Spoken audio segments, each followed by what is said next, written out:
Hello and welcome to PIBD Digest with me, Tracy Coelho. And me, Chris Bakewell. So, Chris, we are absolutely delighted to welcome back Dr. Marco Gasparetto. At the last episode, he left us on a real scientific cliffhanger with his fascinating insights into the biomarkers in IBD. So rather than cramming everything into one episode, before our listeners snooze off with a biomarker blitz, we thought it's best to let the knowledge spill over into this one. What do you think? Certainly, and I think we had to make room for Marco's violin solo, which was going to get in there at all costs. So definitely splitting over 2 episodes is very good. I think that this second episode is certainly one that I've been very interested to record.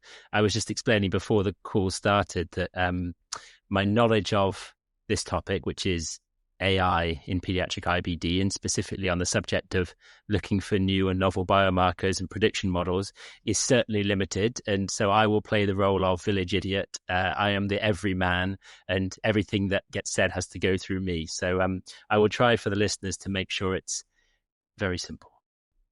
So sounds like you will be bursting with pressing questions. And yes, Chris, my ears are actually still vibing with Marco's violin performance from the last episode. What a talented man. Yeah, in many ways. I mean, amazingly, the violin playing is only one of his amazing talents. And, yeah, we're very lucky to have him here. So I think it's time to welcome him back. So shall we set the stage rolling? Let's go. So welcoming Dr. Marco Gasparetto.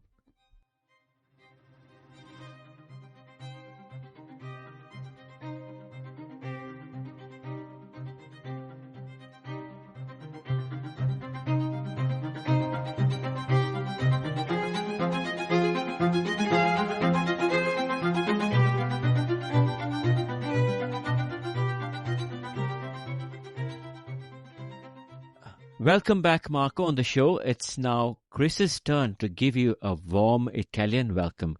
Come on, Chris, show off your Italian. No, it would be a crime against languages to say anything in Italian. So I'll just say very welcome back, Marco. Thank you so much for having me back. It's a pleasure to be here. I think your introduction was way too kind. And by the way, I'm definitely not an expert in artificial intelligence or machine learning. But as you know very well, I do enjoy biomarker-related science applied to pediatric gastroenterology, and I enjoy prediction model studies topics. So AI and ML are inevitably going to be part of our conversation. So it's very good to have a focus today. But I won't be too difficult because I'm not an expert. Fair enough, Marco. Thanks for clarifying. I suppose, given this is a new episode, it would be helpful for the listeners, Marco, if you could just introduce yourself again, tell us where you work and what you do outside of violin playing. Absolutely. I'm a pediatric gastroenterologist at the Norfolk and Norwich, and I've always been a research active pediatric gastroenterologist for the past sort of 10, 15 years. I'm from Italy. I'm from a city called Padua in the northeast of Italy. Moved to the UK 11 years ago. I did a postgrad degree in Cambridge that went with a KICRA fellowship. Following that, I was a consultant in London and then went back to the east of England to take on this job in Norwich. That allows me to have some protected time to keep undertaking some research. So here we are. Thanks, Marco. So, Marco, in the last episode, we talked about charity runs, violin virtuoso, your professional journey, and of course, the main topic itself, which is biomarkers in IBD. Now, what we haven't talked about, and what I'm really itching to know a bit more, is about the place you come from, Padua. Am I saying it correctly, or is it Padova? Well, you're saying it right. There is an English term for the city that is Padua. In Italian, there will be Padova. So you can choose whether you want to say it in English or in Italian, basically. But yeah, I'll choose the Italian version. So to begin with, should we talk about Padua University, which I believe is the second oldest in Italy, and also there is, I think it's the 5th oldest university, surviving university in the world. Do you want to shed some light?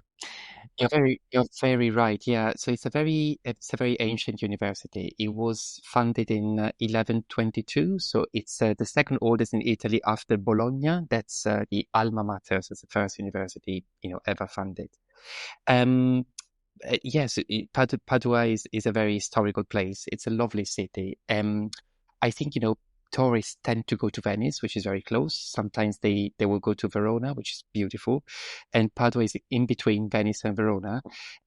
So it tends to get missed. But then when they go to Padua, then they normally talk to me and say, oh my God, your city is beautiful. There's lots of history, lots of things to discover there. And they are right. It is a lovely place to visit. Great. So, Marco, the next question I have about Padua might come with a bit of a spiritual detour, and I can sense already my co-host and master of moderation gearing up to shut this one down. Chris, do I have your divine permission to proceed? Yes, I would like to remove my title, as just stated. I'm very happy for you to go completely off topic if you like, Tracy. This could be a spin-off podcast if you really want it to be. That's very kind of you. So, Marco, it's about Saint Anthony of Padua, invoked and venerated in the religious world as the patron saint for the recovery of lost items. Would you like to tell us a bit more? Yes, absolutely. There is a very big church dedicated to Saint Anthony in Padua, and there's a huge number of religious tourists who come to Padua to worship Saint Anthony.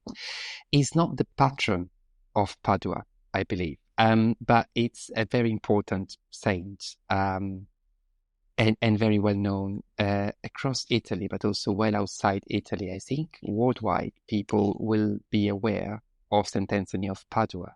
And sometimes when I tell people I'm from Padua, they were like, oh, I don't know where this is.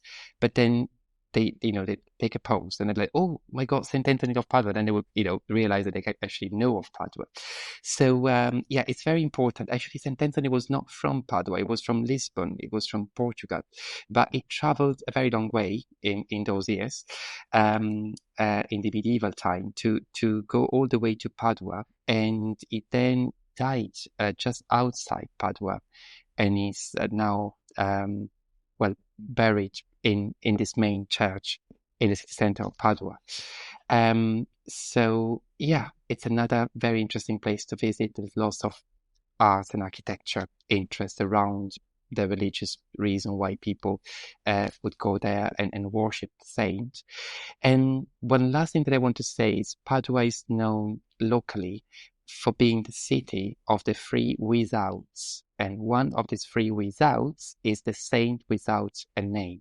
That will be Saint Anthony, because we never refer to Saint Anthony's church or basilica. We just refer to it as the saint, because obviously it will be Saint Anthony. So if you invite me back again in the future, I can tell you what the other two withouts are. But I'll leave it a secret for now.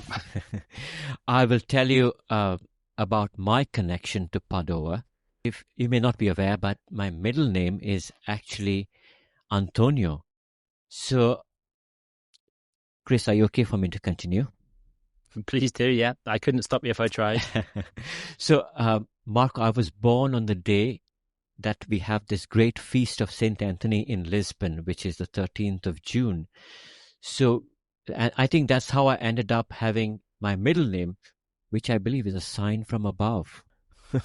There's yet another non-scientific gem about the patron saint of lost items that I would have loved to share, but in the interest of time, I think let's just crack on. I can practically see Chris's eyes rolling from here with impressive velocity. So before I test his patience any further, let's put the non-scientific chatter on pause and dive straight in. I was all the while you were speaking, Tracy, because obviously I've heard that tale before. I was trying to think of a funny joke that would be something along the lines of the patron saint of lost podcast viewers, but I think that in itself is enough to say Thank you so much for sharing your experiences, Tracy. I'm sure Marco is very enlightened by your relationship with Padua and St. Anthony. Absolutely. So I guess we should start doing some kind of something related to pediatric gastroenterology.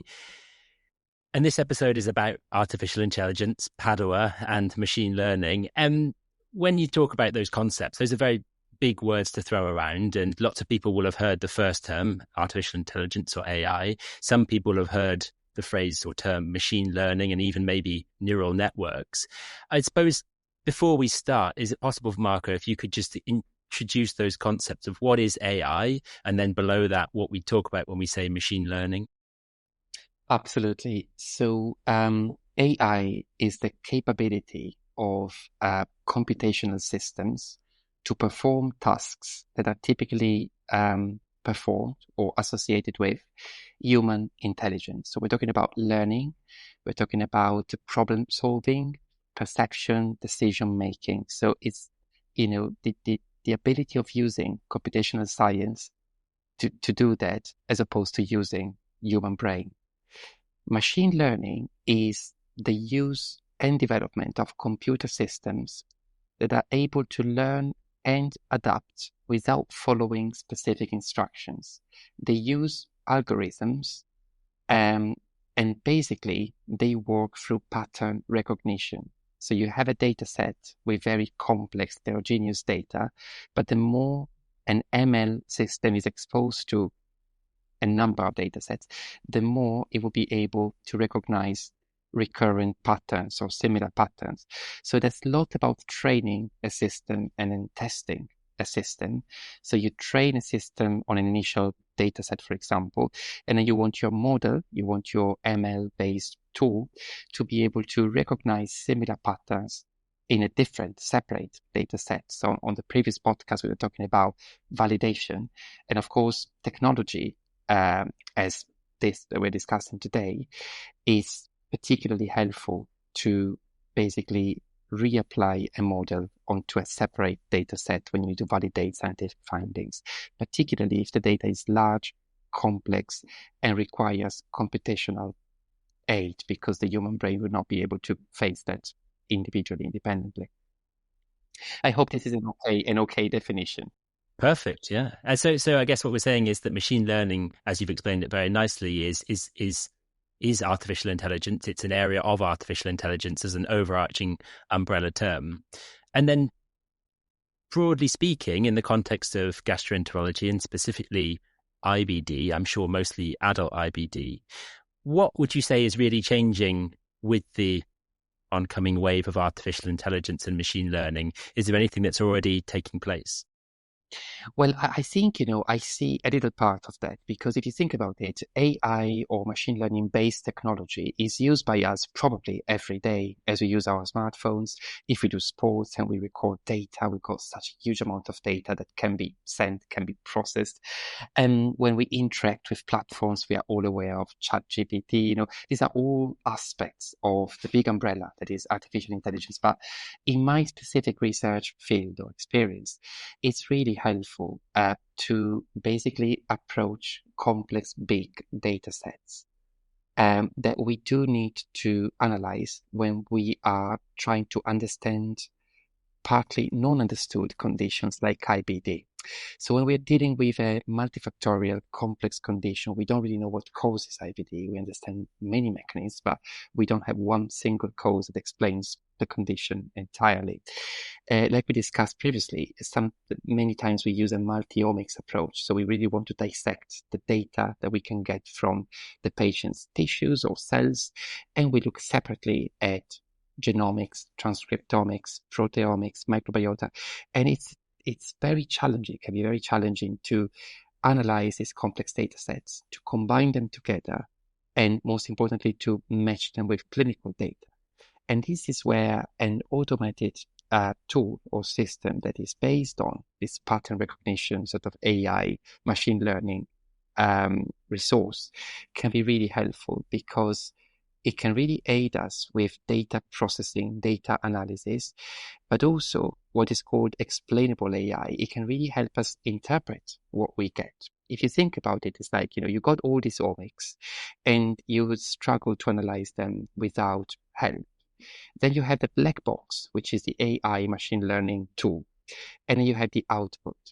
So as pediatric gastroenterologists, we are not computational scientists. We might not really understand what the black box does, but what it will do is definitely based on computational and statistical methods that we know of, but we don't master. It's all part of our daily research work. But the output we can definitely understand.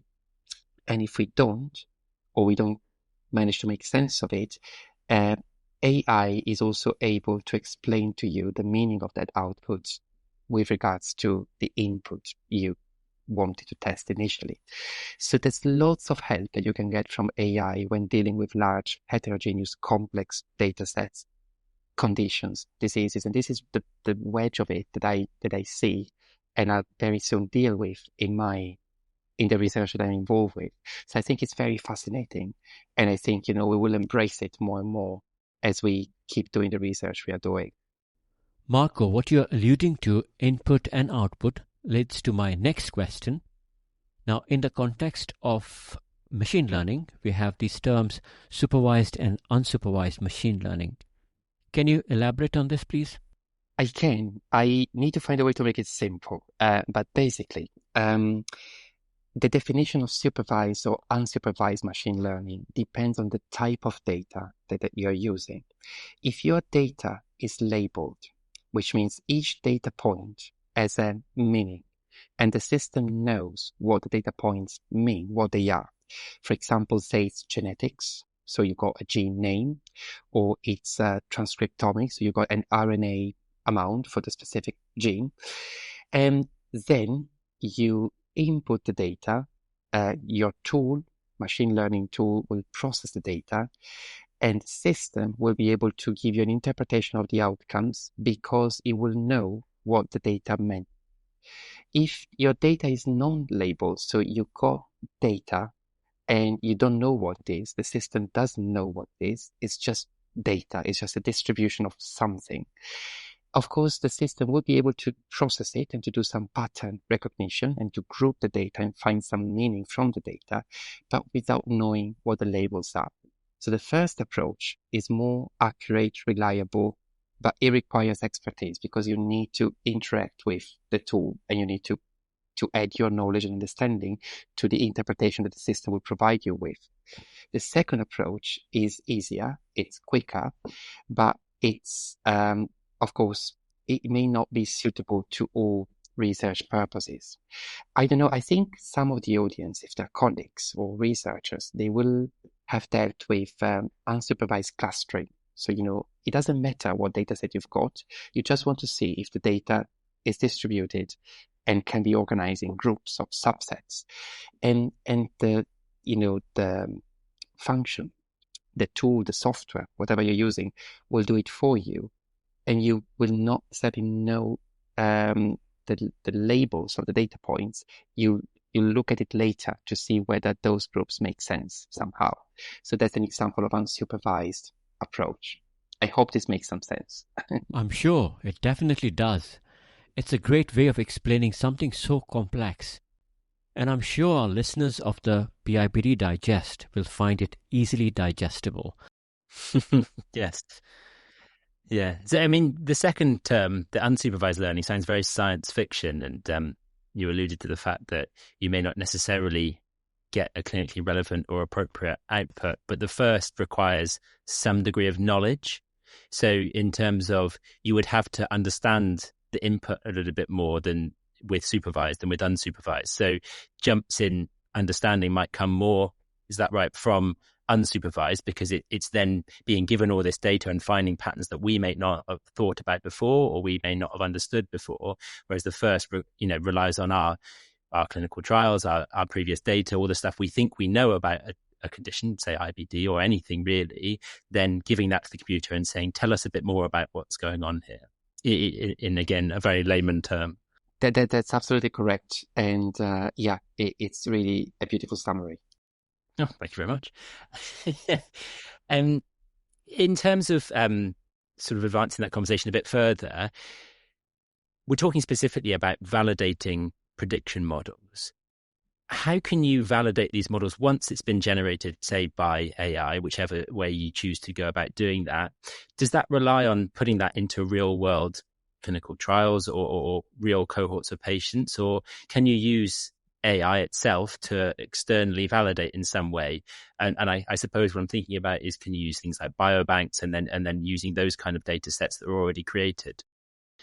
Thank you for the question. I think this is really important, and this is where we need to be careful that, we shouldn't think that because we've got this technology, we can bypass what's the basics of, scientific analysis and methodology. And recently, I came across two important papers. These papers were both published in 2015, so it's been 10 years now.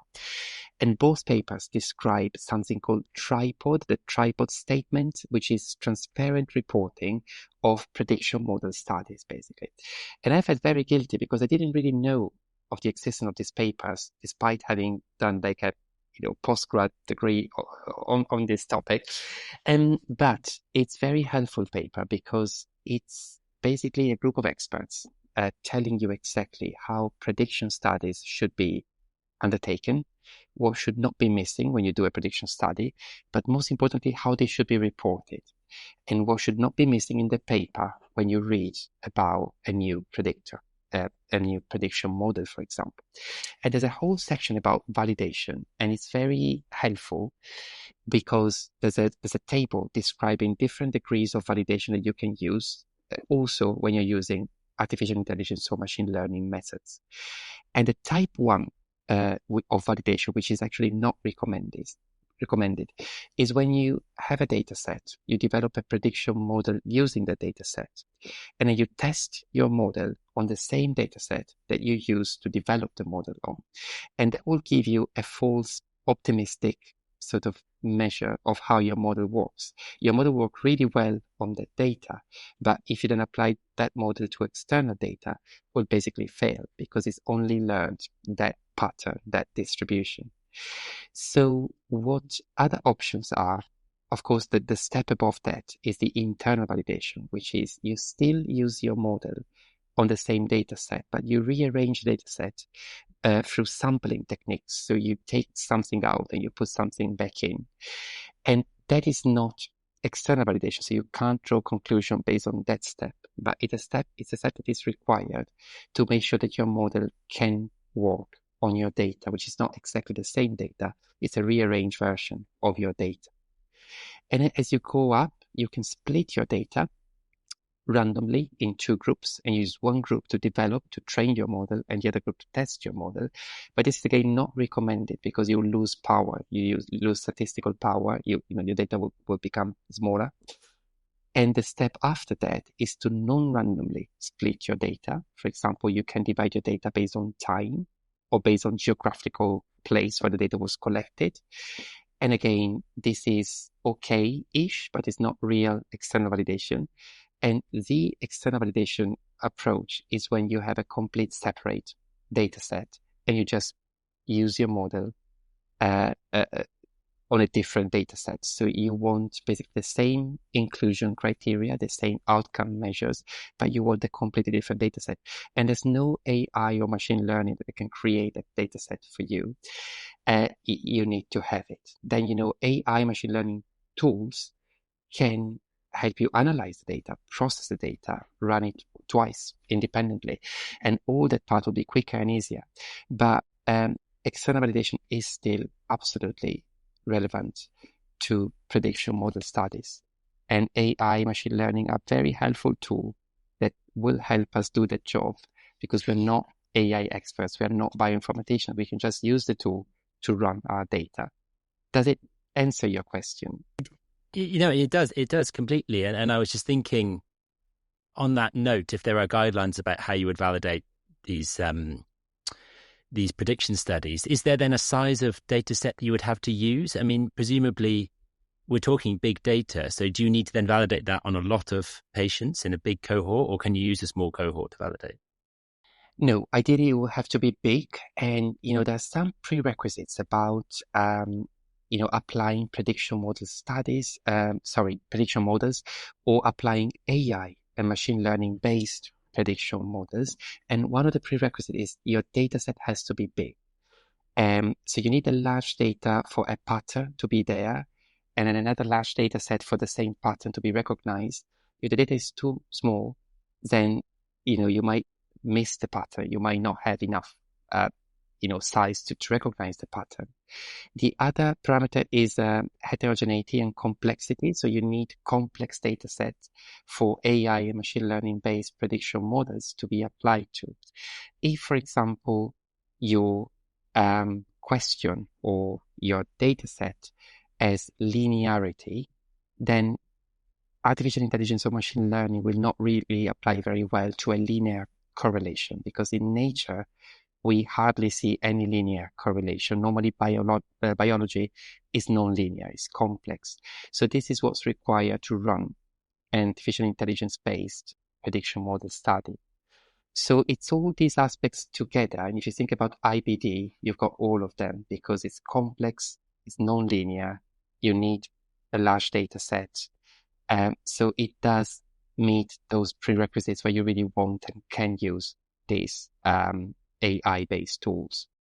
Okay, that's really helpful to know. Thank you. And then before, I know I'm taking up a lot of Tracy's time. I know he's desperate to ask his next question, but the last part I just wanted to ask on that note is, if you are generating these predictions, you're saying that you found a new way to look at IBD or a new biomarker that you can use as a clinical tool. If AI has generated that for you from a data set, you've given it some information, it's popped out an answer at the other end.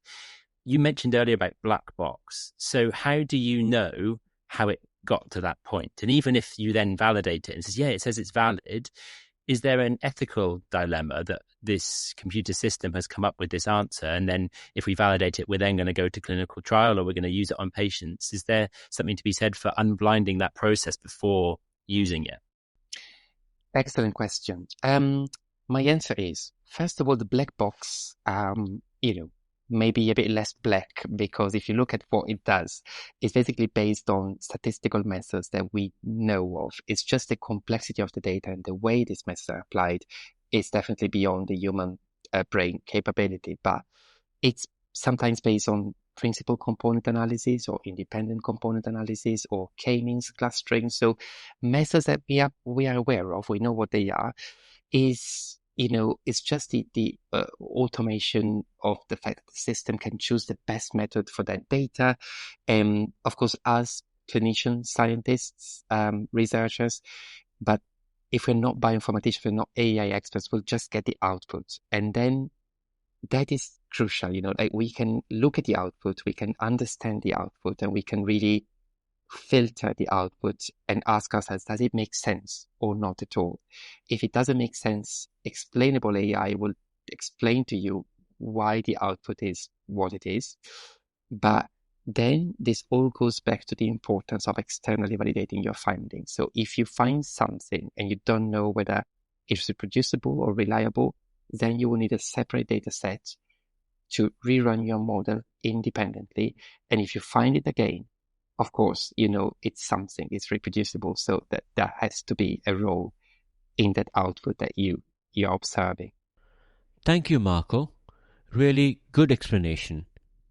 Now, shifting slightly from the research aspects to the practicalities. So AI is making significant strides in all aspects of life, including GI and everything else. Now, there's no doubt our working practices will be significantly impacted by the rapid deployment of AI systems in our working life.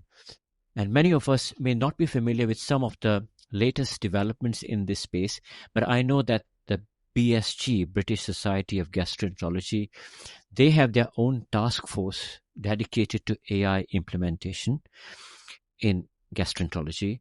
I believe Aspergan and Baspergan are also, there's a big push towards this. Is that correct? Yeah, Aspergan definitely has an AI task force at the moment. So lots of activities and discussions about this. Yeah. That's very exciting. Just to add a point from my own experience with AI applications in gastroenterology, take video capsule endoscopy, for example. I regularly read and report VCs in our department. Now, as you know, VC generates around 12 hours of footage per case, which can be incredibly time-consuming to review. However, with AI, this process is significantly streamlined. The technology can rapidly scan the footage and highlight key pathologies such as bleeds, ulcers, and other abnormalities, cutting down reading time considerably. In adult GI practice, AI has shown great promise in enhancing adenoma detection during VC assessments. And also looking ahead, I'm hopeful we'll see even better AI-assisted methods for detecting, for example, villus atrophy in celiac disease. It's still an area that presents diagnostic challenges to the naked eye. So I'm sure there will be lots more coming up in our field. Absolutely. I think all you mentioned that is sort of image-based, it's totally applicable through AI because it's based on pattern recognition. So you can expect AI to help you usually with any report that's related to a training and testing and learning through repeated images, basically. So yes, this is a great help from AI. And I believe part of your question was our job may change drastically when we will have incorporated this technology. Are we going to lose our jobs, or some of us? I don't think so. I really don't think so, because Marco, you're not concerned about losing your job, because if you do, you've got your violin to go back. I and Chris may not have anything to go back to. Yeah, think of us. We'll just be on here talking forever, and nobody wants that. Sorry, Marco, I interrupted you. Please carry on. We can all go for a very long walk together and raise funds for charity, but no, Yeah. it's okay. You know, I do see all these technology advances as very complementary to what human beings are doing and will be doing in their job. I think there will be a big restructuring of our jobs where, for example, you know, patients and healthcare providers using digital health technology and AI-based technology will stop doing some aspects of our current jobs, but then they will need to find some time to feed back to the patients, to look at this technology, to interpret the data, the findings, so that there's still part of it that cannot be done automatically and that the patients will want us to do personally or directly. And, you know, like a couple of years ago, I was part of a priority setting partnership coordinated by the James Lind Alliance, but the BSG, BESCAN were all involved, and I was one of a panel of experts. And the question was, does digital health technology help children and young persons with IBD? And so we reviewed all the literature, and then we had a focus group with patients, parents, healthcare providers, and we all went through the literature and the evidence of using digital health technology. And the majority of the patients, if not all of them, said, we like it, we want to use it, but we still want to talk to our doctors, we still want to go to the hospital, we still want the classical care. So digital health is, in addition, is complementary, but it cannot replace what we need from the healthcare providers, which is also sometimes discussing the interpretation of the findings or of the data that technology provides us with. So I am still convinced that we're not going to be replaced by robots. We are just going to benefit from, getting some hours back so we can do something else that will be work related and that we can't find time for at the moment. So I think it'd be for the best. Yeah, I choose to live in that world, Marco. Even if it's not the case, I would like to live it with under that understanding. Absolutely, yeah. So I think we are coming to the end of this episode. Any final thoughts or questions, Chris? No, I think we've covered a lot, and I think AI is endless, and there are certainly lots of people that will have lots of things to say about other facets of AI that we haven't talked about. We tried to stay quite clear about what we were talking about in terms of validating prediction models, and I think Marco's done an excellent job of explaining the importance of that and going into some of the details of how you go about doing it. So we just say thank you very much again to Marco. Back-to-back episodes. and hope to have you again on sometime soon. Thank you so much, Marco, for joining us. But before you go, and before the poetry, which is AI in GI, how about an encore of the incredible violin performance? Why not? Do you think the audience wants it? If they want it, let's replay it. I'm sure they will love it. I'm sure they'll love it. Well, thank you. Thanks, everyone, for the invite. And now a brilliant performance by Marco, an excerpt from the Tchaikovsky Violin Concerto. Enjoy.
That's fantastic. Dear listeners, yet another beautiful display of violin wizardry. Hope you all enjoyed as much as we did. Thank you, Marco. So, well, thank you for listening and appreciating. And now, keeping with the podcast tradition, it's time for my poetic offering of the episode. The title of this poem is Scopebots with AI in GI. Because who says AI, GI and rhyming cannot go hand in hand? In this poem, the author, which is me, takes a tongue-in-cheek jab at the not-so-distant future where scopebots run the show in gastroenterology and endoscopy. As always, the obligatory disclaimer: the poem does not reflect the author's actual opinions, at least not officially. Scopebots with AI in GI. Though fairly obvious to the eye of the future vision, endoscopy within the suites of the much undignified colonic submission will certainly see the purge of AI-driven transformation. As promised, no fold will be left unturned, even of the occasional human omission.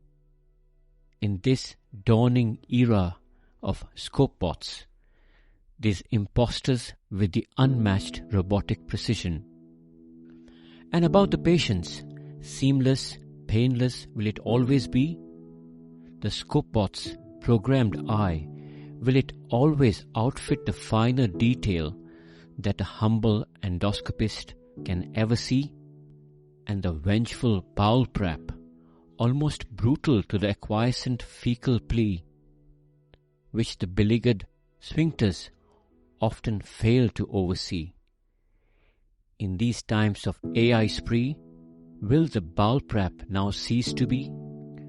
Imagine the consent-taking scopebots, risk-averse to any form of information anomaly, their humanless conduct with the already anxious family, to every question, just for validating certainty, heaps of alarmist data spewed so unhumanly.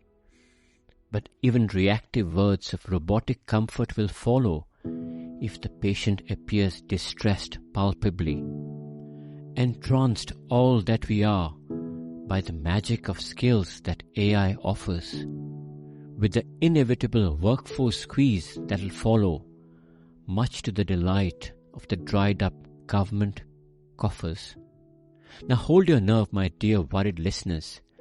Ignore the cynical rhymes. These are just damning rants from a bunch of insecure, myopic scoffers. Thank you. Dear podcast listeners, thank you for joining. See you for the next episode. Goodbye for now.